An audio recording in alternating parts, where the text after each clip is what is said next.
Penso che un sogno così non ritorni mai più. Mi dipingevo le mani e la faccia di blu. Poi d'improvviso venivo dal vento rapito e incominciavo a volare nel cielo infinito.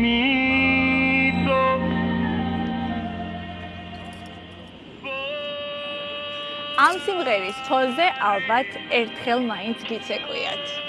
Აი აქედან იწყება ფრენა, გითხრა ცნობილმა მომღერალმა დომენიკო მოდუნიომ, რომელიც 1928 წელს პოლინიანო ამორეში დაიბადა და თავისი ცნობილი ჰიტით მსოფლიო პოლინიანურ თანგებზე ააცეკვა. დღეს აქ მდებარე მისი ეს ქანდაკება ტურისტებს აი ასე ხელგაშლილი ეგებება.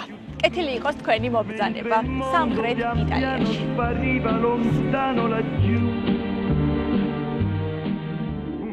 მოგზაურობა ულამაზესი ბარიდან პოლინიანო ამარეში გავაგრძელეთ, აქ სადაც მუსიკაც ზღვის წვეთებივით ტრიალებს. ეს არის ადგილი, რომელიც არღვევს მოლოდინს და ცვლის ტურიზმის აღქმას იტალიაში. პულიის რეგიონი ხმელთაშუა ზღვისპირა რომანტიკისა და უძველესი ტრადიციების ადგილია. აქ მზე სხვანაირად ანათებს და ადამიანებიც განსაკუთრებით თბილები არიან. ამ სილამაზის მიღმა იმალება ადამიანების ამბები, იმ ქართველების, რომლებმაც ცხოვრების ახალი თავი ამ კუთხეს დაუკავშირეს.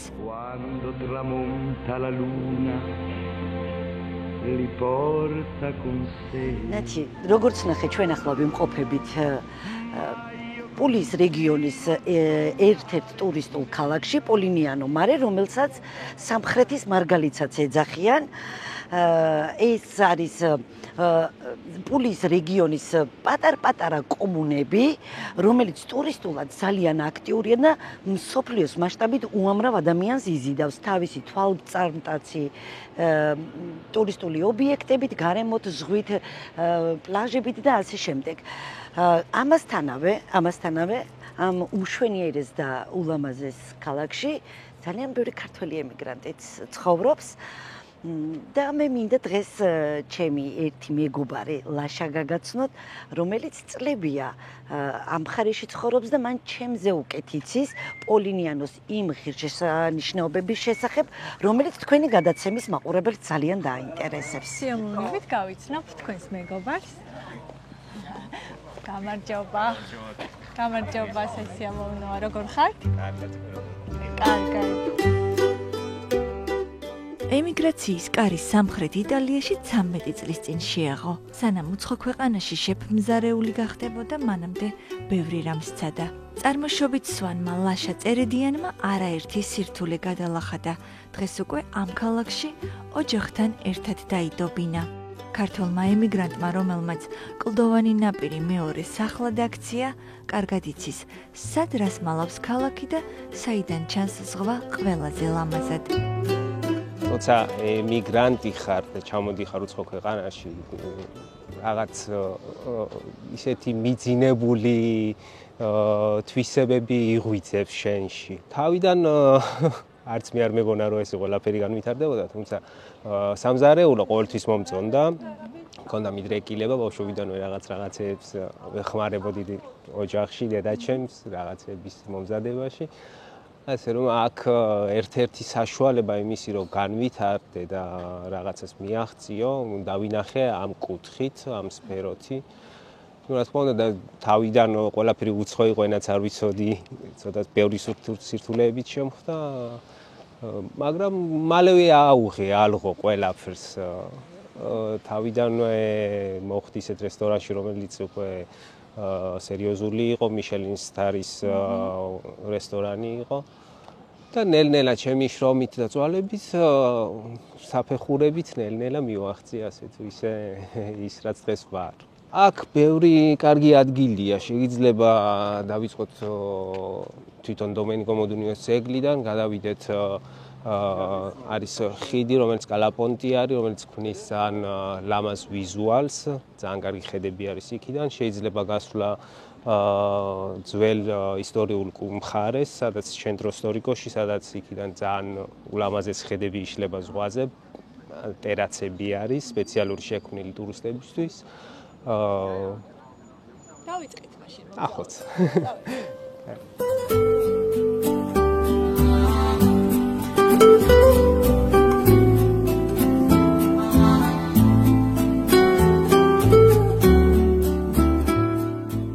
ეს არის პოლინიანო ამარესი, ერთ-ერთი ღირსშესანიშნავი ადგილი, სადაც ძველი ბერძნული ბიზანტიური ხანის ხიდსვებით, რომლიდანაც ულამაზესი ხედები იშლება და აქ ჩამოსული ტურისტები სხვათა შორის ძალიან ხშირად პოზირებენ, იღებენ სურათებს, ყიდულობენ სუვენირებს და ესე შემდეგ. კალაპონტე ქვია ამ ადგილს. და რა ვიცი, ზაფხულზე ირუჯებიან კიდეც. პლაჟზე არ იქნება ტევა. კი, ისეთი ადგილია, ადგილსაც ვერ ნახავთ ისეთი ამბავი არის. და სხვათა შორის მთელი მსოფლიოდან ჩამოდის ტურისტები. სექტემბერში, აგვისტოს ბოლოს სექტემბრისთვის იმართება ყოველ წელს ასევე cliff diving-ი ქვია, Red Bull-ის ფესტა არის. აი ზუსტად აქიდან იშლება ისეთი ხედი, საიდანაც სპორტსმენები აკრობატული ნახტომებით წყალში ეშვებიან. სად არის ეს გადასახადი? აი ზუსტად იქ აკეთებენ ტრამპლინს და იქიდან ეშვებიან წყალში აკრობატულ ნახტომებით. ეს არის ერთ-ერთი ცნობილი სანახაობა, მე როგორც ვიცი. ცნობილი სანახაობა.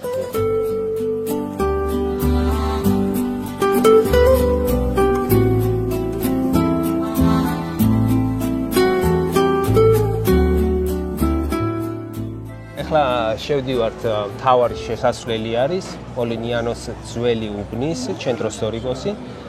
ეს იყო ერთ-ერთი ძველი კარიბჭე, რომელიც იცავდა მოსახლეობას მტრისაგან. და როგორც ვიცი, ამ კუთხეს აქვს ძალიან დიდი ისტორია. ძალიან. არაერთი დამპყრობელი შემოდიოდა აქ და მართლა ჰქონდათ ეს დასაცავად საქმე. შევედით მაშინ, წავედით. პოლინიანო ამარე შუა საუკუნეებში დაარსდა და საუკუნეების განმავლობაში სხვადასხვა ცივილიზაციის გავლენა იტვირთა. აქაური ქუჩები ჯერ ბერძნულ მითებს ყვებიან, მერე არაბულ შარმს ატარებენ, ბოლოს კი სამხრეთ იტალიური გულღიაობა ემატება. ყოველი კუთხე თითქოს საკუთარ ისტორიას გიყვება, სიჩუმით, ფერებით და ზღვის ხმაურით. პოლინიანო ეს არის ადგილი, სადაც ზღვა, ისტორია და ულამაზესი არქიტექტურა ერთმანეთს ერწყმის. აქ წარმოდგენილი თითოეული სახლი და ქუჩა თავის ამბავს გვიყვება.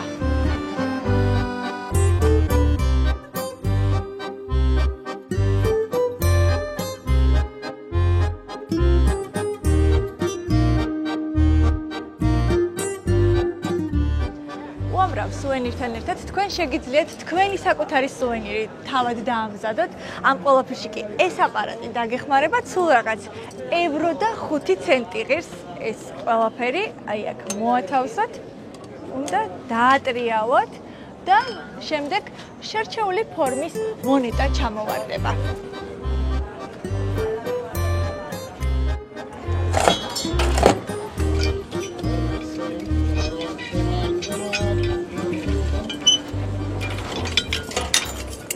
აი ჩემი სუვენირი. ესეთი ფორმის სუვენირი ავირჩიე, რაც ამ ულამაზესი ქალაქის სიმბოლოა.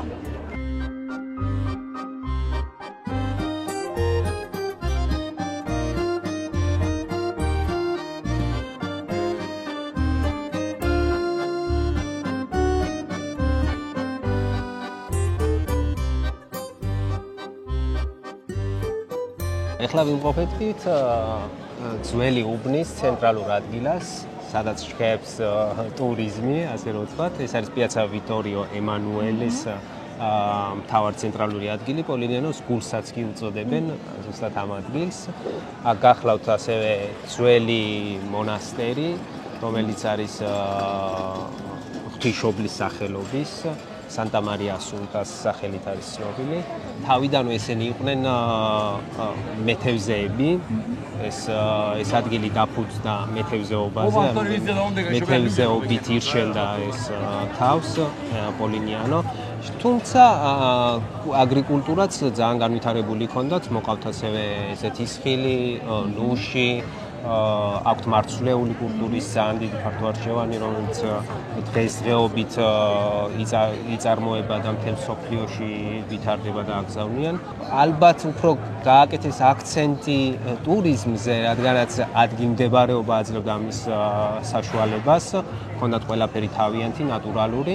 ერთადერთი რაც აკლდათ, ეს იყვნენ უცხოელი ტურისტები და ამისთვის ალბათ ძალიან ბევრი რამ გააკეთეს.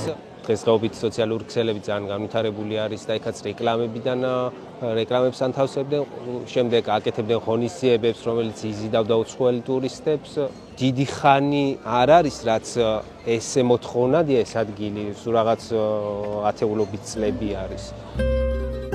ეს ქალაქი ოდესღაც მეთევზეების პატარა დასახლება იყო. დღეს კი აქ არსებული ფერადი სახლები, ვიწრო ქუჩებში გამოფენილი ხელით ნაკეთი კერამიკის ნამუშევრები და ტრადიციული იტალიური კერძები სულ უფრო მეტ ტურისტს იზიდავს. თუმცა სანამ აქაურ გემოებს გავსინჯავთ, საინტერესოა ნამდვილი პულიური ორეკიეტას მომზადების ნახვა, რომლის პროცესი როგორც ადგილობრივებს, ასევე ტურისტებს განსაკუთრებით მოსწონთ.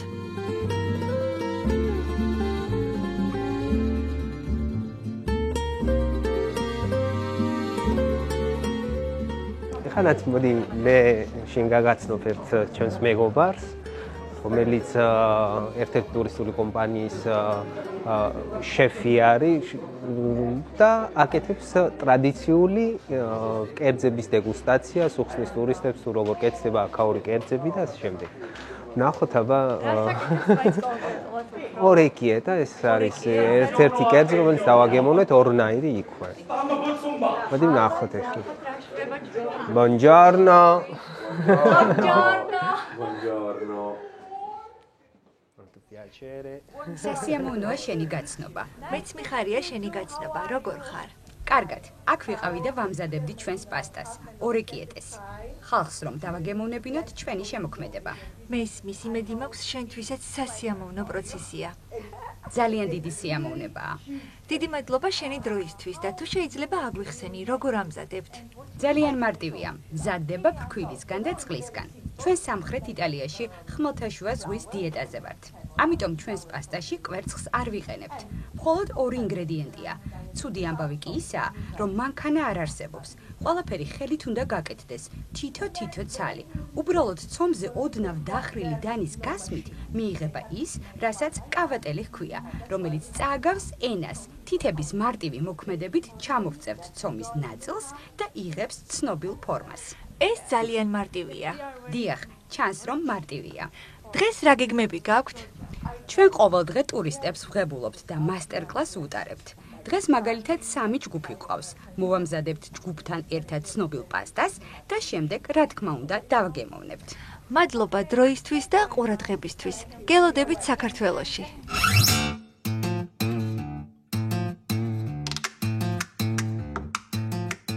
გადავინაცვლეთ პიაცა ვიტორიოზე, ერთ-ერთ ცნობილ ადგილას, სადაც ჩვენმა მასპინძელმა უგემრიელესი ტრადიციული იტალიური კერძები და სასმისის შემოგვთავაზა.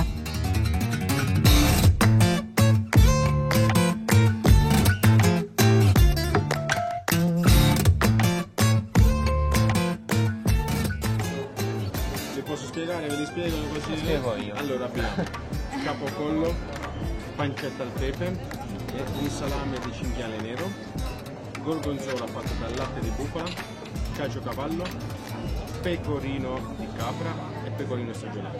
Poi abbiamo la nostra burrata. Vi consiglio di assaggiare il tutto con un miele e una marmellata di pesche. Grazie. Buon appetito. Grazie. ნაცია ბოიტანის შენი კერძები. ძალიან კარგი ასოთი აქვს გაკეთებული და გვირჩიეს რომ თან ერთად დავაგემოვნოთ. ხო, ასე მიირთმევენ აქ მსახურობას ძირითადად და ყველსაც. ხორცის და ლორის ასოთი. წარმოქმნილი და აბა გითხარი ეს რა კერძები? ეხლა ეს არის ტრადიციული აქაური პულიას ყველაზე ცნობილი კერძები. ავიცოთ ეს არის რიზო პატატე კოც, ანუ ბრინჯი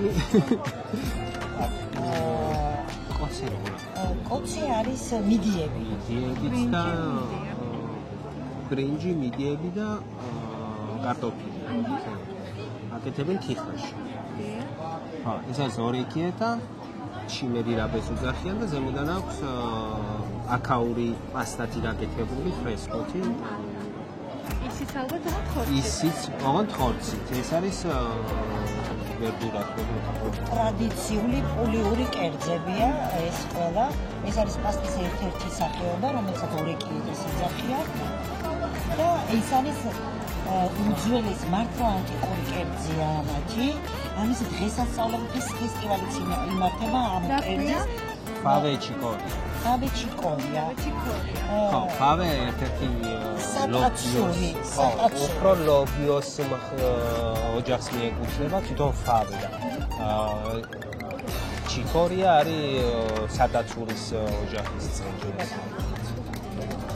და რა თქმა უნდა, ლიმონჩელო. აბა მივირთვათ მაშინ ჩვენს გაცნობას გაუვარჯოს შუაგულ იტალიაში. ეს ჩამოსწეს და ჩვენს დაფეთრებას გაუვარჯოს. ჩვენს მეგობრობას გაუვარჯოს. მე ორნაირი ლიმონჩელო მაქვს. ასე რომ შემიძლია ორივე დავაგემოვნო. მადლობა პირველ რიგში რომ დაგხვდით და გამონახეთ დრო ჩვენთვის. მადლობა გულთბილ მასპინძლობისთვის, წარმატებას გისურვებ და ვიმედოვნებ რომ საქართველოშიც რომ დაბრუნდები, მე როგორც ვიცი თქვენ ხართ სვანეთიდან. და დარწმუნებული ვარ ასევე რომ რაღაც გეგმები გექნებათ. კი, წარმოშობით სვანი ვარ, ერთ-ერთი ულამაზესი კუთხიდან, ლატალიდან, სადაც მაქვს რაღაც პატარ-პატარა გეგმები, მიწის ნაკვეთი, სადაც მინდა რომ ტურისტულად განვავითარო ეს ჩემი პატარა კუთხე და მხარე, რომელიც ძალიან მიყვარს. ნახოთ, აქედან შეძენილი ცოდნით მაქვს რაღაც გეგმები, შეიძლება იქით განვითარდე ამ ტურისტული გაუვარჯოს თქვენს გეგმებს იტალიაში, რომელიც ყოველთვის საქართველოს უკავშირდება. გაუვარჯოს.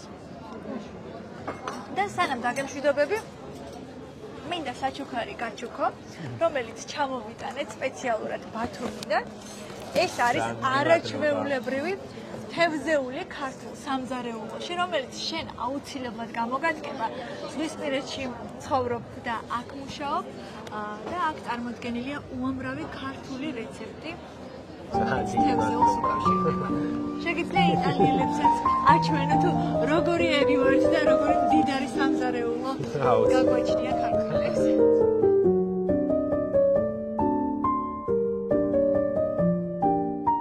პოლინიანო ამარედან გზა ალბერობელოსკენ გავაგრძელეთ, სადაც მოსახვედრად მანქანით 30 კილომეტრის გავლაა საჭირო.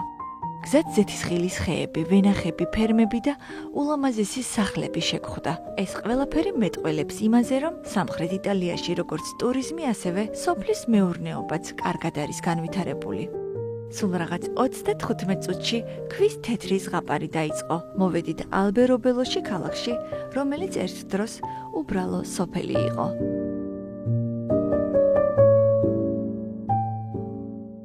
ჩამოვედით ალბერობელოში, პატარა ტურისტულ ქალაქში, რომელიც მე-16 საუკუნეში შეიქმნა. მაშინ ეს იყო უბრალო სოფელი, სადაც გლეხები ცხოვრობდნენ. სახლები კი ქვებით შენდებოდა უცნაური კონუსური ფორმით. მას ტრულოებს ეძახიან და ამ ყველაფრის სანახავად ამ ადგილს უამრავი ტურისტი სტუმრობს. მოდით, ჩვენც დავათვალიეროთ ალბერობელო და გავიგოთ მისი ისტორია.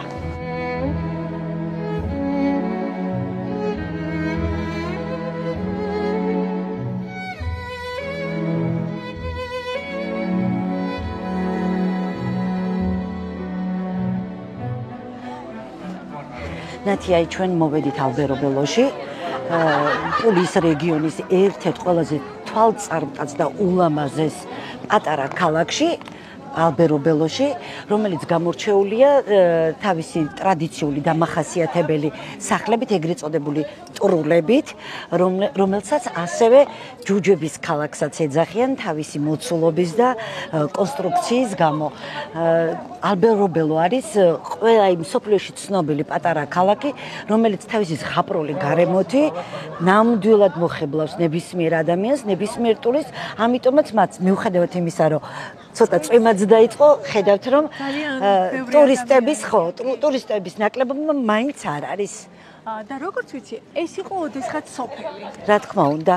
მე-16 საუკუნეში შეიქმნა და აქ გლეხები ცხოვრობდნენ, რომლებიც სოფელში ცხოვრობდნენ. კი, და ლეგენდის თანახმად, როცა მიწის ბეგარის ამკრეფი მოდიოდა, წინასწარ ეს სოფელმა იცოდა და სახურავებს დაშლიდნენ და აქ აღარ ჩანდა შორიდან, აღარ შეიმჩნეოდა თუ აქ სოფელი იყო. შესაბამისად ასე აცურებდნენ გადასახადებისთვის თავი რომ აერიდებინათ კი ბატონო. მაშინდელ გლეხებს სწორედ რომელიც ძალიან ძიმე დაწვა მათ სოციალურ ყოფას კი ბატონო. ეს არქიტექტურაც იმ პერიოდს უკავშირდება, თუმცა მოდერნის არ დაშალეს, რა თქმა უნდა. დღეს ის იუნესკოს კულტურული მემკვიდრეობის ძეგლია და სხვათა შორის იტალია მსოფლიოში პირველი ქალაქია, ერთადერთი ქვეყანა, რომელსაც იუნესკო 50-მდე არქიტექტურულ ძეგლს იცავს. ჩვენ უკვე სამხრეთ იტალიის რამდენიმე პატარა ქალაქი მოვინახულეთ, ასევე გავიცანით ის ემიგრანტები, რომლებმაც მოახერხეს ინტეგრაცია, ისინი ემიგრაციის მძიმე უღელისგან განთავისუფლდნენ და საკუთარი ან ახალი პროფესიები შეიძინენ, ან საკუთარი პროფესიებით გააგრძელეს მუშაობა. დღეს ასევე მინდა გაგაცნო ალბერობელოში მცხოვრები ერთი ჩვენი თანამემამულე, რომელიც პროფესიით სხვათა შორის ჟურნალისტია, ჩვენი კოლეგა, თუმცა დღეს ის ტურისტულ სექტორში არის დასაქმებული, მან აქ ისწავლა სპეციალურად გაიარა ეს უმაღლესი სასწავლებელი და დანარჩენს თვითონ მარიამი მოგიყვება. და მე მინდა მაყურებელს ვუთხრა, რომ მარიამი მუშაობს ერთ-ერთ ტრულში. კი ბატონო. და არის ერთ-ერთი კარგი თანამშრომელი. ნამდვილად. ქართველები გამოვირჩევით სხვათა შორის. ნამდვილად. გამარჯობა. გამარჯობათ მობრძანდით. როგორ ხარ? კეთილი იყოს თქვენი აქ მობრძანება ჩვენთან. შეღონო. გამარჯობათ. გაგვიწვიმდა დღეს კი. ეს არის ერთ-ერთი სტრუქტურა ტრულების, შეგიძლიათ დაათვალიეროთ, რომელიც 1600 წლით თარიღდება. თითქმის 400 წელი არის გასული მას შემდეგ, რაც პირველი ტრულები აშენდა აქ. თქვენ რამდენი წელია რაც აქ მუშაობთ? მე აქ უკვე მე-13 წელია რაც ავარ. თვითონ იტალიაში 15 წელია ვაკრ, მაგრამ აქ უკვე 3 წელიწადია რაც მუშაობ. რით არის გამორჩეული ტროლი? აი, როგორ შეადარებთ დაუშვათ სხვა სასტუმროს ტიპის ლოკაციას და ტროლს? ანუ ალბათ იცით, რომ ტრულები იუნესკოს ქვეშ არის. ფარველობის ქვეშ, იმიტომ რომ ძალიან ძველი ნაგებობებია, განსაკუთრებული სტრუქტურა აქვთ, შენდებოდა სველი მასალის გარეშე, ანუ მარტო ქვით. აქ ამ სტრუქტურების აშენებას აქვს თავისებური ისტორია, ანუ რამდენიმე როცა დაიწყო მშენებლობა, ესეთი ამბებია მონაყოლი, რომ კონტე, რომელიც ცხოვრობდა აკვავივაში, არის აქვე ქალაქი პატარა, იყო მეპატრონე მთელი ამ ტერიტორიის. იმის გამო, რომ მოსახლეობას არ გადაეხადა გადასახადები, აშენებდნენ ისეთი ფორმის სახლებს, როდესაც კონტე მოდიოდა დასათვალიერებლად თავის ტერიტორიისთვის, ისინი ანგრევდნენ უცებ, გამოეცლიდნენ ერთ ქვას და ინგრეოდა სახლი. და კონტეს ეგონა, რომ იმიტომ რომ ამბობდნენ, რომ ბრმა იყო, ნაცალი თვალით და ეგონა, რომ ეს ტრულები იყო ქვების გროვა მარტო. ამიტომ გადასახადებისგან იყვნენ თავისუფალი აქაური მოსახლეობა. როგორ შეძლეს ამ ყველაფრის შენარჩუნება? თან ასეთი მარტივი არქიტექტურა. ნუ მე თავისთავად რა არის იცი მოსახლეობა გაიზარდა, ვეღარ იმალებოდნენ და შეიცვალა კანონებიც, გამარტივდა, კონტექს გაკეთილშობილდა და მისცა საშუალება რომ აეშენებინა აქ სახლები, მაგრამ რამდენადაც ეს ქვები აქვე მოიპოვებოდა, გამოიყენეს ეს მეთოდი როგორც მაშინ და გახდა ესეთი პატარა ლამაზი ტრულები, დაარქვეს ტრულები. კონკრეტულად ეს ადგილი, სადაც თქვენ მუშაობთ, ვის ეკუთვნის? ეს ოჯახიდან ოჯახს გადაეცემა მემკვიდრეობით თუ როგორ არის აქ? ადრე აქ ცხოვრობდნენ თავისთავად ოჯახები, რა თქმა უნდა, ცალკეული ოჯახები, მე ალბათ ერთ-ერთმა ყველაზე მდიდარმა შეისყიდა. ერთი პერიოდი არ იყო დაფასებული ეს ტრულები, არავის არ აინტერესებდა, მაგრამ მე რაც ტურიზმი განვითარდა, აქ და იუნესკო შემოვიდა. ყველა ცდილობს რომ თითო ტრული მაინც შეიძინოს.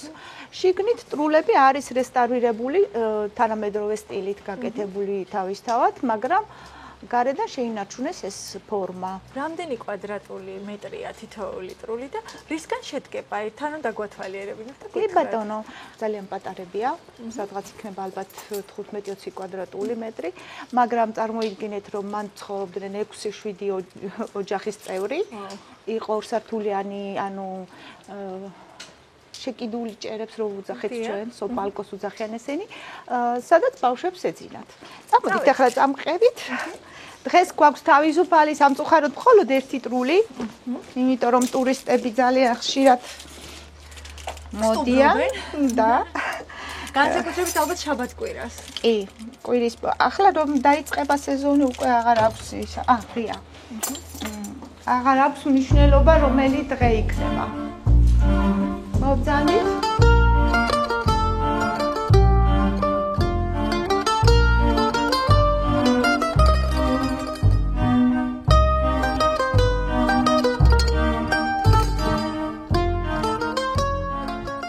კვადრატული მეტრია, როგორც ხედავთ, საწოლი, ორსაწოლიანი, აქ განთავსდება მხოლოდ 2 ადამიანი, არის ველი წერტილი და ეს ყველაფერი ღირს დაახლოებით 120 ევროდან მერყეობს ხო? ქართველები თუ ჩამოსულან, თუ გახსენდებათ ეგ? ქართველები მყავდა ერთხელ. სამწუხაროდ ჯერე რომ ამ გადაცემის ნახვის შემდეგ ძალიან ბევრი ქართველი მოისურვებს აქ ჩამოსვლას. ჩვენ ახლა რა არის იცით, მაშინ გავავროთ ერთი რამე, თუ ქართველები მესტუმრებიან. დამატებით რაღაცა პატარა გადაკლებას გავაკეთებ. ჩვენ თქვენ ჩამოგიტანეთ უგემრიელის ჩურჩხელა. ვაიმე. ვიცი რომ ეს განსაკუთრებულად გეყვარებათ. მიირთვით ჩვენი გადაცემის. დიდი მადლობა, მეც დაგასაჩუქრებთ უფრო პატარა ტრულებით. გამომყევით და დაგემშვიდობებით, მოკლედ წარმატებას გისურვებთ, ბევრ სტუმარს გისურვებთ. მადლობა. ვისურვებთ რომ აი თქვენი ეს ტურისტული ადგილი ბევრი ქართველი ტურისტით გავსებული იყოს. მეც ვიმედოვნე.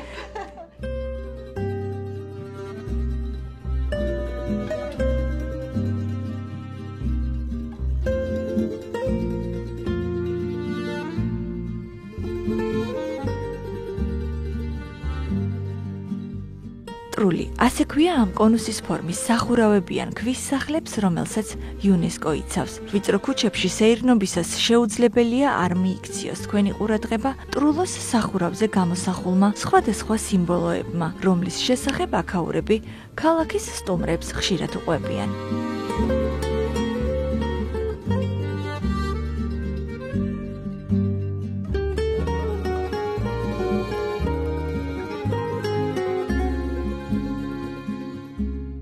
che vedete dipinti sui tetti ტრულოს სახურავებზე გამოსახული ნიშნები, რომლებიც ერთი შეხედვით შეიძლება დეკორატიული გეგონოთ, სინამდვილეში სხვადასხვა დატვირთვას ატარებდა. ზოგი მათგანი ქრისტიანული სიმბოლოა, ზოგიც ზოდიაქოს ნიშნები, ზოგიც კიდევ წინაქრისტიანული მაგიური ნიშნები, რომლებსაც ბოროტი თვალისგან უნდა დაეცვა სახლი და ოჯახი. ანუ მათ თავიდანვე ჰქონდათ მფარველობითი ფუნქცია.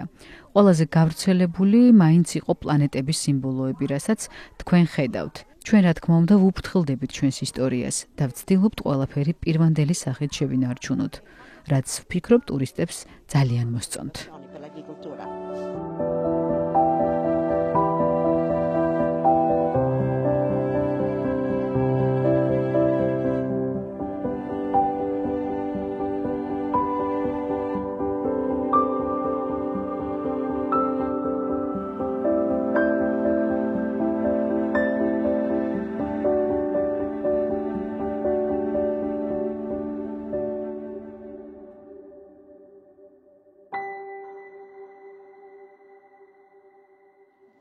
უნდა აღინიშნოს, რომ სანახაობრივად ყველაზე ხშირად ტურისტები აი ამ ადგილას მოდიან და ამ მტრულებთან პოზირებენ ხოლმე.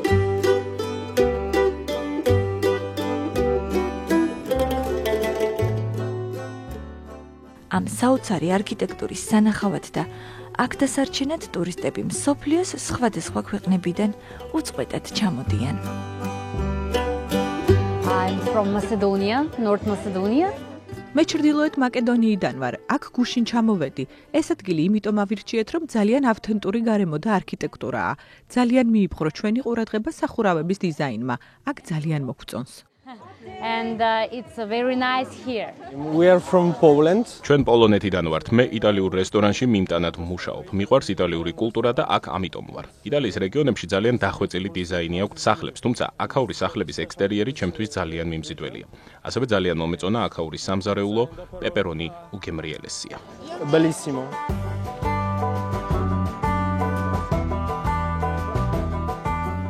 ულამაზესი ტურისტული ადგილების ნახვის შემდეგ გადავინაცვლით ერთ-ერთ იტალიურ სოფელში, სადაც მეგზურობა ისევ ჩვენმა მასპინძელმა ხათუნა შარაძემ გაგვიწია. ნათია, ჩვენ ახლა ვიმყოფებით იტალიის ერთ-ერთ პატარა სოფელში და ჩვენი მასპინძელი დღეს იქნება ქალბატონი როზა დაპრილე. ჩემთვის და უამრავი ქართველი იმიგრანტისთვის სიკეთის, სიხარულის, მხარდაჭერის, დახმარების და იმედის სიმბოლო, რომელიც განსაკუთრებით ეხმარება ქართველ ემიგრანტებს. ჩემი ცხოვრების პირველი ნაბიჯებიც სწორედ როზამ დაწერა. როზამ და მისმა მეუღლემ, რომლებიც მეხმარებოდნენ, რომ არ დავცემულიყავით და მე და ჩემს ოჯახს ფეხზე წამოდგომა შეგვძლებოდა. ეს იტალიელი ოჯახი დღეს ჩვენი მასპინძელია, ისინი გელოდებიან და მზად არიან უმასპინძლონ ერთი დღეს სოფელში და გაჩვენონ იტალიური სოფლის ცხოვრება, რა ხდება, როგორ ვითარდება სოფელი, როგორ შეინარჩუნეს წინაპრების სახლკარი და ის ძველი ტრადიციები და კულტურა, რომელსაც ახლა თქვენ თვითონ ნახავთ. და რაც მთავარია, დავაგემოვნებთ ტრადიციულ იტალიურ კერძებს და ერთად მოვამზადებთ ამასთანავე უგემრიელეს ტირამისუს. ნამდვილად. როზა დაპლირე 72 წლისაა. ის სოფლის სახლში მეუღლესთან, ქალიშვილთან და შვილიშვილთან ერთად ცხოვრობს. განსაკუთრებით მოსწონს ყვავილების მოვლა და ტრადიციული იტალიური კერძების მომზადება. სოფელში სტუმრის მოსვლა მუდამ ახარებს და საკუთარი ოჯახის ამბებს ყველას სიამაყით უყვება. აი, ესეც ჩვენი როზა, ჩვენ მოვედით უკვე.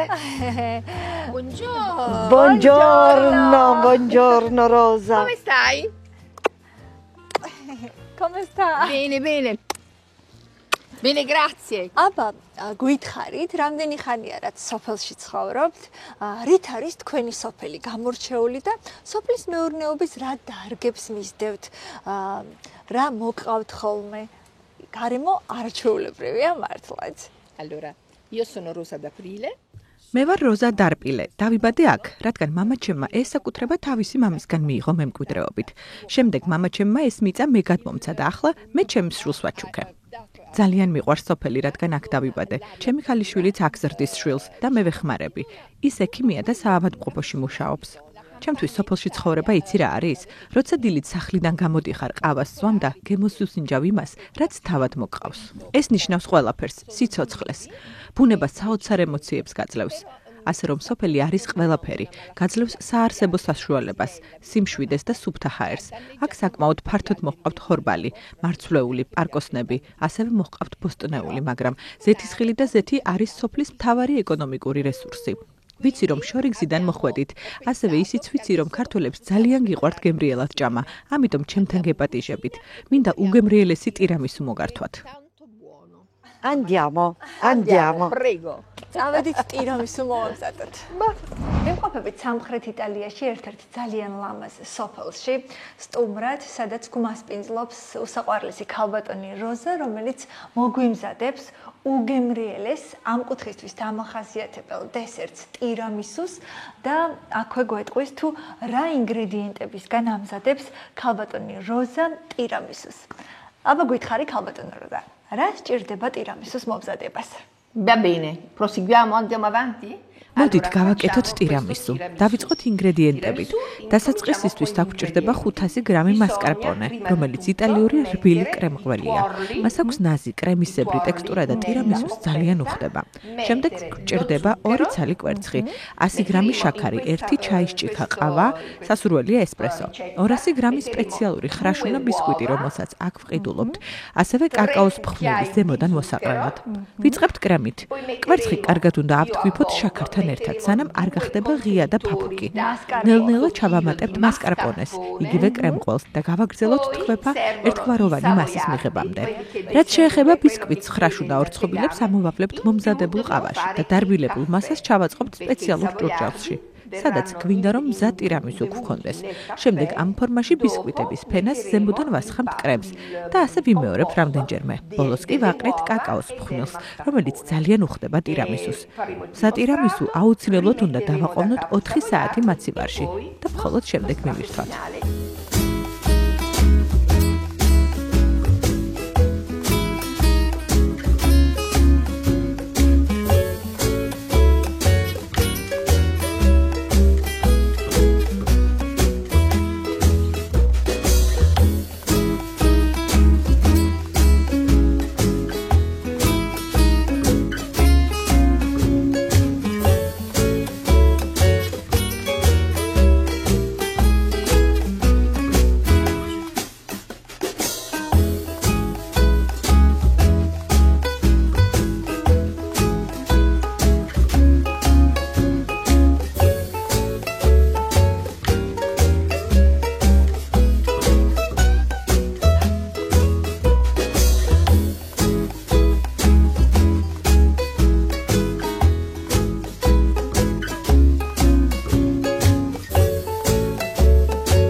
ტირამისუ ქალბატონი როზას რეცეპტის მიხედვით, რომელიც მოგვიმზადა თავად ქალბატონმა როზამ და დარწმუნებული ვარ, ძალიან გემრიელი გამოვიდა.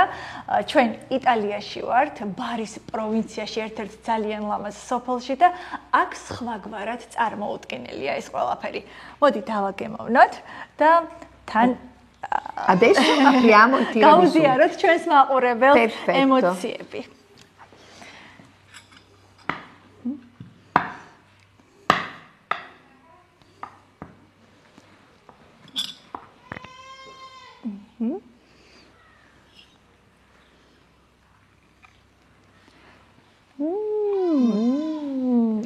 იტალიაში სულ სხვა გემო აქვს ტირამისუს და დამერწმუნეთ ამ რეცეპტის მიხედვით თუ მოამზადებთ ამ უგემრიელეს დესერტს თქვენს ძალიან ნასიამოვნები დარჩებით. ქალბატონო როზა, ძალიან დიდი მადლობა მასპინძლობისთვის, იმისთვის რომ დაგვითმეთ დრო და ეს გემრიელობა მოგვიმზადეთ. მე თქვენთან ხელცარიელი არ ჩამოვსულვარ და მინდა გაჩუქოთ ის უგემრიელესი ქართული ღვინო. ერთი დღე სოფელში ჩვენსგან სამახსოვროდ დაგრჩებათ და გაგვიხსენებთ. მე მჯერა შევხვდებით საქართველოში. Grazie, madloba. Grazie. Grazie. Madloba, madloba, madloba.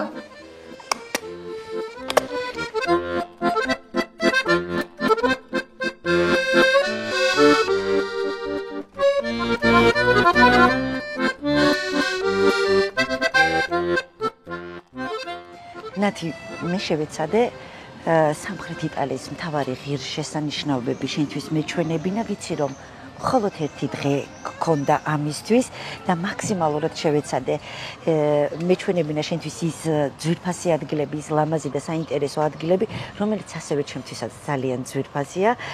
მე გითხარი რომ იტალია უკვე ჩემი მეორე სამშობლოა და მინდა მასე ისე ვისაუბრო და ისე დავანახო შენს მაყურებელს, ისე გავაცნო როგორც მე მიმიღო იტალიამ ჩვენი დამშვიდობების დრო მოვიდა, თუმცა არ შემეძლო რომ შენთვის ჩემი ოჯახი არ გამეცნო ემიგრაციაში მე ოჯახთან ერთად ვიმყოფები, ჩემს ძმასთან და ძმისშვილებთან ერთად და ასევე შენი ძვირფასესი ქალიშვილი უნდა გაგვაცნო. კი, ასევე უნდა გაგაცნოთ ჩემი მარიამი. წავედით აბა. გამარჯობა. როგორ ხართ? კარგად, მადლობა. როგორ მიდის თქვენი ამბები, აბა? მითხარით. როგორია ცხოვრება იტალიაში? როგორ მოგწონთ? კარგია. სკოლითაც მე ჩამოვედი იტალიაში მშობლებთან ერთად და ჩემ და-ძმასთან ერთად. შეიძლება მოვეწყეთ მამიდასთან ერთად, მამიდას ახმარებით და დედიკოს მამიკოს ახმარებით. და შენი დაიკო და ძამიკო აქ იტალიაში დაიბადნენ. როგორ მოგწონს რა სკოლა, თვითონ ურთიერთობა იტალიელებთან, როგორი მეგობრობა იციან? შენ რას ფიქრობ? კარგი მეგობრობა იციან. მასწავლებლებისთვისაც სკოლასთვის ყველა ერთად ვცდილობენ რომ არ გაგზავნონ თავი. როგორ თქვა რა, უცხოელი ხარ, სხვა ქვეყნიდან ხარ. შენ მარიამ აბა გითხარი როგორ სწავლობ, რა სწავლობ, რა ინტერესები გაგაჩნია? მე სწავლობ ვიოლინოს უკრავ. ძალიან საინტერესო ინსტრუმენტი არის. რთულია, მაგრამ მე თუ ისწავლე, ადვილად დაუკრავ. დღეს ერთ ნაწარმოები მაქვს თქვენთვის ქართული სულიკო. სულიკო. ხა, აი ალბერობელოში სულიკოსაც მოვხსნე. აბა დაგვიკარი მარიამ და ვაჩვენოთ შენი შესაძლებლობები ჩვენს მაყურებელს.